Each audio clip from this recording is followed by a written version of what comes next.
Welcome back to the Joe Miller Show, KOAN Hot Talk, 1080 AM, 95.1 FM. This show is made possible by the McPherson Tax Defense Group. 1-800-BEAT-IRS, beatirs.com. That's B-E-A-T, IRS. Fighting the modern-day Gestapo with 2 generations of tax defense attorneys. Nate McPherson, a friend of mine, will help you out with any issue that you have with the IRS. Dr. John Zmirak is on with us again. Of course, he's been on the show before. He's the contributing senior editor of TheStream.org, received his B.A. from Yale University, his MFA in screenwriting and fiction, his Ph.D. in English, a prolific writer. He was a press secretary to pro-life Louisiana Governor Mike Foster, reporter, editor at Success Magazine and Investors Business Daily, among other publications. He, of course, has written for a number of well-known publications, other than that, including the Weekly Standard, Atlanta Journal-Constitution, USA Today, Front Page Magazine, American Conservative, etc. Dr. Zmirak, welcome to the Joe Miller Show. Thank you for coming back on with us. Thank you. It's great to be on. So you wrote an article that I thought was really apropos in view of Dr. Ben Carson's comments last week. Dr. Ben Carson, of course, made the comment that he would not, quote, advocate for a Muslim to become president, end quote. And as a result of that, he got a whole lot of reaction in the press. But, of course, that wasn't surprising. But more surprising was the fact that a number of his colleagues running for the Republican nomination attacked him fairly vigorously. Carly Fiorina, not a real big surprise hearing her criticism, but even Ted Cruz jumped on. I would assume that you penned this article, Would a Muslim President Govern Any Differently from Obama, in part due to kind of the fallout from Dr. Carson's comments last week. Is that right? Yeah, I think Carson made a very important point that there's something fundamentally political about Islam, that Islam has a political agenda built into its DNA in much the same way that my own religion, Catholicism, used to. But until Vatican II, Catholicism had a political agenda that the government should favor Catholicism and even sometimes discriminate against other religions. It was only at Vatican II that we got rid of that in the Catholic Church. And so that was a question when John F. Kennedy ran for president. Right. And of course, it's more than just, built into it is a comprehensive legal system, a comprehensive ideology that goes far beyond just religious belief. And one of the points that I've made very frequently on this show is that some of these principles of Sharia law, for example, are just flat out incompatible with our constitutional republic. I mean, the idea of valuing, for example, men's testimony over women's testimony, all sorts of issues violate the Bill of Rights, not just that, but it's something that a lot of people on the left don't want to confront. But for those that truly believe the Quran, this is an important part of their belief system, right? That's right. The death penalty for adultery, death penalty for sodomy, death penalty for leaving Islam. Somehow I think they're going to have a hard time reconciling that with the Constitution. So, as I said in the article, Ben Carson was actually paying Muslims a compliment by taking their religious beliefs seriously and assuming that a Muslim candidate for president would take his own religious beliefs seriously as well. But what I pointed out in the article at thestream.org is the only kind of Muslim who would approach anywhere near high public office in America would be someone who didn't take his religious beliefs that seriously, who, of course, renounced the idea of punishing homosexuals and adulterers with a stoning. That's the kind of candidate who would rise in the polls and maybe have a chance to govern. Then I ask, what other policies, though, would such a Muslim be likely to favor?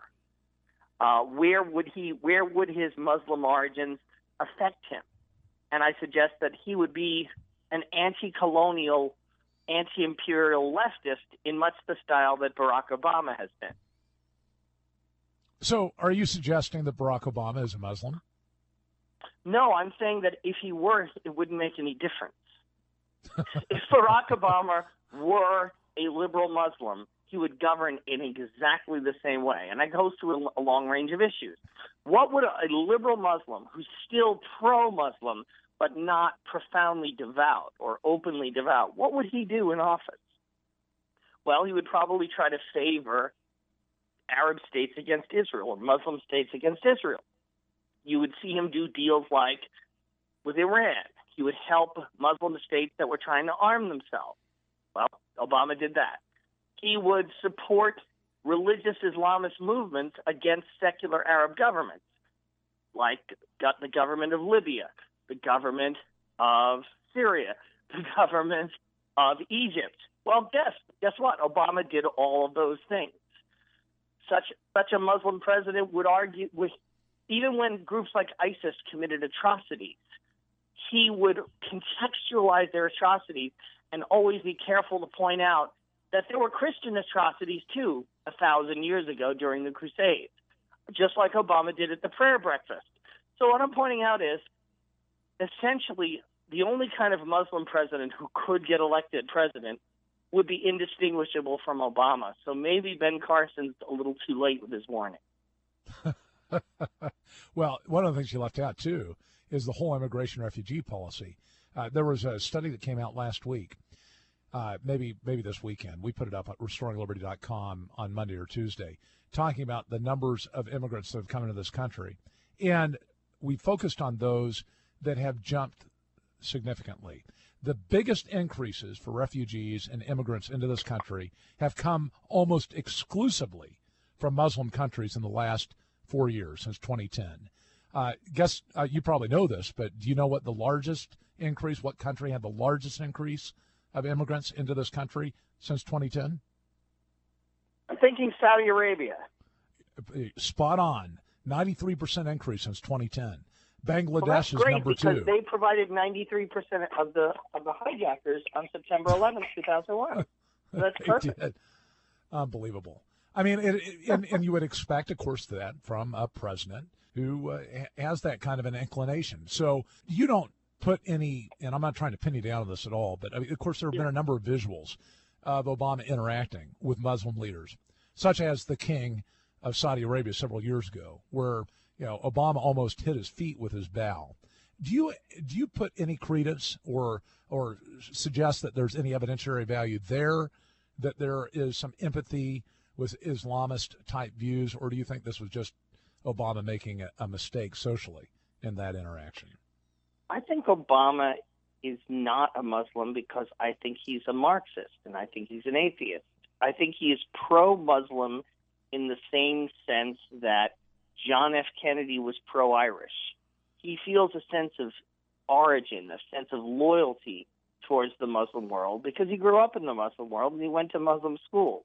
He didn't carry on the religious faith, and I think Islam makes too many demands for a leftist like Obama. I don't think that there's any chance that Obama believes in the Quran or believes that women should be subordinate to men. I think he believes that Arab people and Persian people and other third world countries deserve an advantage, and that countries like America and the rest of the West have had undue advantages over the centuries, and that it's time to even the score. And that fits in very well with his fundamental leftism. So no, I was being a little playful by making the point that Obama wouldn't govern any differently if he were a Muslim. He's pro-Muslim, which is bad enough. Right. What doesn't make a lot of sense also about Obama and his perspectives, obviously he's radically pro-homosexual, very much celebrating the decision on gay marriage, surrounding himself with people that are radical on that issue.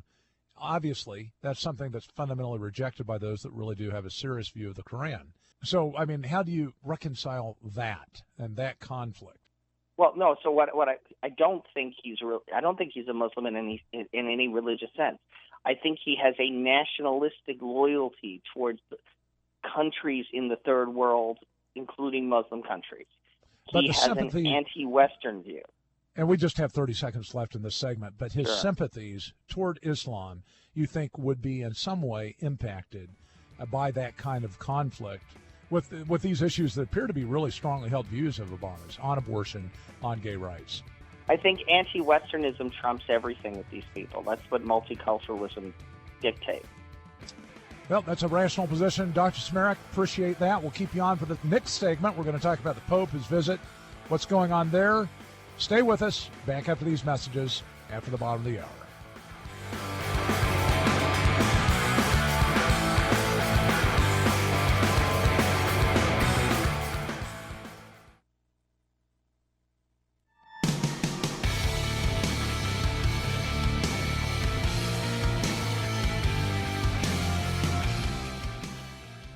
Welcome back to the Joe Miller Show, KOAN Hot Talk, 1080 AM, 95.1 FM. Dr. John Zmirak is on with us. He's the contributing senior editor of thestream.org. Received his BA from Yale University, MFA in screenwriting and fiction, PhD in English from Louisiana State University. Was a press secretary, pro-life Louisiana Governor Mike Foster, author, writer, prolific, and on the show quite a bit, but we appreciate having him because he's full of insights, particularly when it relates to the Catholic Church. We're going to talk today about the Pope and his visit to the United States, just recently addressed Congress. Dr. Zmirak, disappointed, impressed? How do you describe your impressions of the Pope since he's been here in the U.S. over the last several days? Well, I had a title in mind for the article I published. I was going to call it "Go Home, Frank, You're Drunk," but people talked me out of using that title. And just so it's clear to our listeners, I mean, you're Catholic, obviously. This is loyal resistance, shall we say, within your faith, and there are a lot of people that share your views. We've had a number of Catholics on our program critical of the Pope and where he's headed on economic issues, on global warming, et cetera. What is your concern with what happened before the Congress today? Well, let's think about this. He just spoke before a Congress that recently, in the last few days, refused to take away $500 million of funding for Planned Parenthood, which has been documented, cuts up 300,000 American babies a year and sells some of their parts for profit to laboratories. The U.S. Congress, which Francis was addressing, just voted to keep on paying for that. Imagine if the U.S. Congress had just voted to keep slavery legal. You would think that a moral leader who is convinced on the life issue and considers it a genuinely important issue would call it out by name. Instead, what he did was make a very oblique reference to the sanctity of life and then illustrate the point not by mentioning the 1 million American babies killed every year through abortion, but by going on for about 3 minutes about the death penalty. There are only 500 people on death row in the whole of the United States. And the Catholic Church has supported the death penalty for 1,900 years. It's supported by the Old Testament and the New Testament. It was supported by every pope up until recently. Clearly, it's not something that's an unchanging central teaching of the Catholic Church. It's his opinion that the death penalty is outdated and tacky and medieval and needs to be abolished. It was not his place to speak to the U.S. Congress, which, by the way, doesn't even control the death penalty. It's a state issue. Instead of mentioning the fact that they're paying Planned Parenthood to kill American babies. I don't think Pope Francis could have winked more broadly at Barack Obama if he had been wearing a little button with Obama that said hope. Yeah, I mean, it's crazy. If you look at the statistics, too, I mean, since 1976, I'm just checking this online, it appears that 1,386 people have been executed in the United States, virtually all of them by the states, not the federal government, and most occurring since 1990. You break that down, what is that, 40 years, something like that, divide it out, but, you're looking at a very, very small number, 40 or so a year, less than 40 a year. And yet more importantly, they were convicted murderers. They were not innocent babies. There's no comparison between those things. Yeah, it's a question of justice and versus slaughter. I mean, come on. Right. So this Pope, has he commented at all on the Planned Parenthood videos? Any public statement? I haven't seen anything, but I can't say for sure. I haven't seen any statement on it. He has condemned abortion at various points, but he didn't do it before the U.S. Congress. He didn't take this one moment when he had the world stage, when the whole country was listening to him, and he had the president and the vice president and all the people who had voted for Planned Parenthood, many of them who claimed to be Catholics, like Joe Biden. He could have made a prophetic statement about it, the way Pope John Paul II made prophetic statements when he went to Poland. When John Paul II went to Poland, he did not make nice with communism. He did not talk about what he shared with the communist government. He called them out for their violations of human rights abuses. Gee, I wish Pope Francis had done that in Cuba. So give us kind of what's going on internally here. I mean, do you think the Pope is largely part of the drafting of his speeches? In other words, is he, of course he's responsible because he's saying it, but you really believe that it was his pen to paper on that speech to Congress today? Yes. I think if it had been a ghostwriter, it would have been more eloquent. Yeah, well, I mean, I know this because I was the English language editor of Pope Francis's first book published in English, so I know what he writes like, and this sounded like him. So, of course, this begs the question as to whether or not he really, I mean, and increasingly, I think we talked about it on this show several weeks ago, but intellectually, the guy seems challenged. I mean, talking about the death penalty before a body that's not even responsible for it? Yeah, I kind of find myself wondering how the Jesuits accepted him in the first place 50 years ago. Maybe they had a personnel shortage. Oh, no. Well, let's talk about one other issue, marriage, obviously. I mean, that's a huge issue in the United States. Supreme Court just turned, all of civilized history on its head with its decision saying that marriage can now be between whatever. I mean, that's effectively the end result of that decision. Did the Pope say anything about marriage in his address to Congress? Yeah, he said it was wonderful and important. I think gay groups agree with him that it's wonderful and important, and they want in on it. They want to be part of it. He did not make any specific reference to the Supreme Court's attack on the institution of marriage. He made no reference to the Solicitor General's threat to take away the tax-exempt status of Catholic and other faithful Orthodox churches. He did at a previous occasion last week say that churches which were not willing to take in mostly Muslim refugees and have them live at the church should lose their tax-exempt status. So this is a man who is not opposed to using the tax-exempt status against churches if they don't follow his policies, and he didn't condemn Obama for threatening to do that to our churches over gay marriage. Wow. So, I mean, if Barack Obama had written the Pope's speech, I don't know how it would sound any different.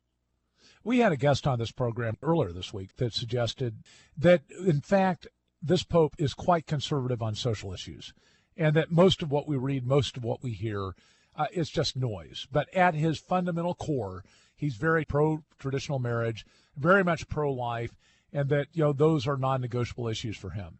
Agree or disagree? If that's true, then he is incredibly incompetent because he's been in office for 2 years now.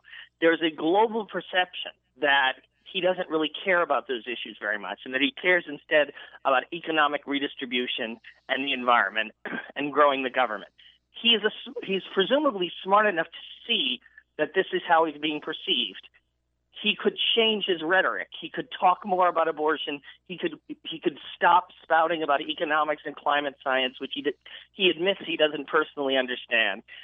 If he really does care much more about these fundamental social issues than he does about his economics opinions, he could show that by changing what he talks about, the way he talks about it. I mean, there was no one holding a gun to his head in front of the U.S. Congress today making him talk about the death penalty instead of abortion. He chose to do that. He is the supreme leader of the Catholic Church. When are we going to hold him responsible, not hapless reporters in the media who don't even know anyone who believes in God? Why are we holding those reporters responsible and blaming them? This is a man who's supposed to be the leader of the largest Christian church in the world. When Pope Benedict made a mistake and lifted the excommunication of a bishop who turned out to have some cranky views about the Holocaust, everyone held Benedict responsible. He should have known better. He should have done his research. He should have known how this would have looked in the media. Well, I think it's time to hold Pope Francis responsible for the impression he's creating in the world, which is that the church is caving. And I think that image was increased by the Pope Francis's decision to make annulments effectively as easier to get than civil divorce in some parts of the world. I think that he's introduced this fast-track annulment thing that is essentially Catholic divorce. Yeah, I've called it the annulment app. I think we should call it Sever, like Uber, only it's actually cheaper than Uber because it's free. Oh, no. Hey, we got to wrap it up here, but one last question. When he hit the ground in the U.S., went to the White House, how did that go down? I know there were a number of dissidents, gay activists.